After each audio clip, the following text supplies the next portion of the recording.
He keeps stepping up the rhetoric, and the Chinese are concerned about it. The Russians are concerned about it. Some of the South Koreans are getting concerned about it.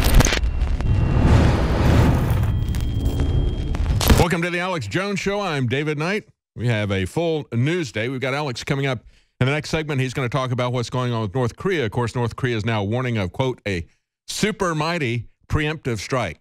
Boy, that sounds scary.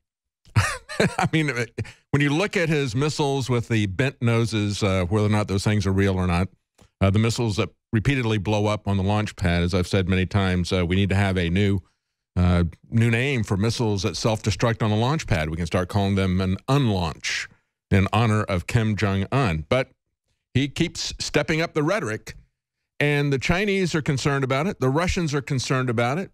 Some of the South Koreans are getting concerned about it. The Russians have now moved troops and helicopters to their borders, just as the Chinese did earlier. What are they afraid of? Well, actually, they're afraid of refugees streaming across the border into their country.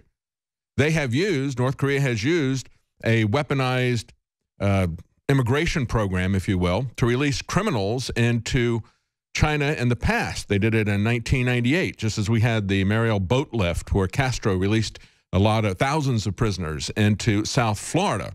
And, of course, the movie Scarface was a tribute to the aftermath of what that creates. China doesn't want to see what may be 3 million refugees flood across their borders in the aftermath of either a war or an economic meltdown due to sanctions. Plus, they need the minerals that North Korea has. This is something that has actually a bigger problem for China, Russia, and South Korea than it is for the U.S. if we didn't continue to beard the bear, in my opinion. But we're going to have Alex breaking that down for us. We'll be talking about that, as well as Roger Stone will be joining us in the second hour. He's now on the headlines of the Washington Post today. Roger Stone helped Donald Trump get elected. Now he's helping himself. They criticize him for writing a book. Oh, wait a minute. Doesn't the Washington Post sell information? Why is that a crime? They're criticizing him for doing what they're doing. And at the same time, they criticize him. We now see revelations coming out after on the Hill, people looking at the Hillary Clinton campaign, doing a post-mortem.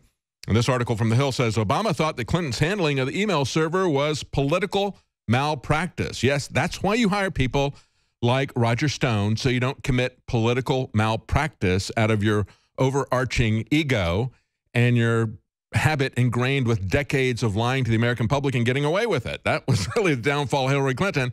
But, of course, they wanted to move it off to the Russians. Quite frankly, I think as we look at this moving forward and these revelations we get from the Obama administration, a lot of what was going on with this false narrative about the Russians hacking our election, I think, was trying to protect themselves from what they were actually doing by spying on the Trump people, the Trump campaign, illegally themselves. They were committing crimes that were far greater than anything that Richard Nixon did during Watergate. They knew that eventually that might come out, so they had to prepare this narrative to try to inoculate themselves against criminal prosecution.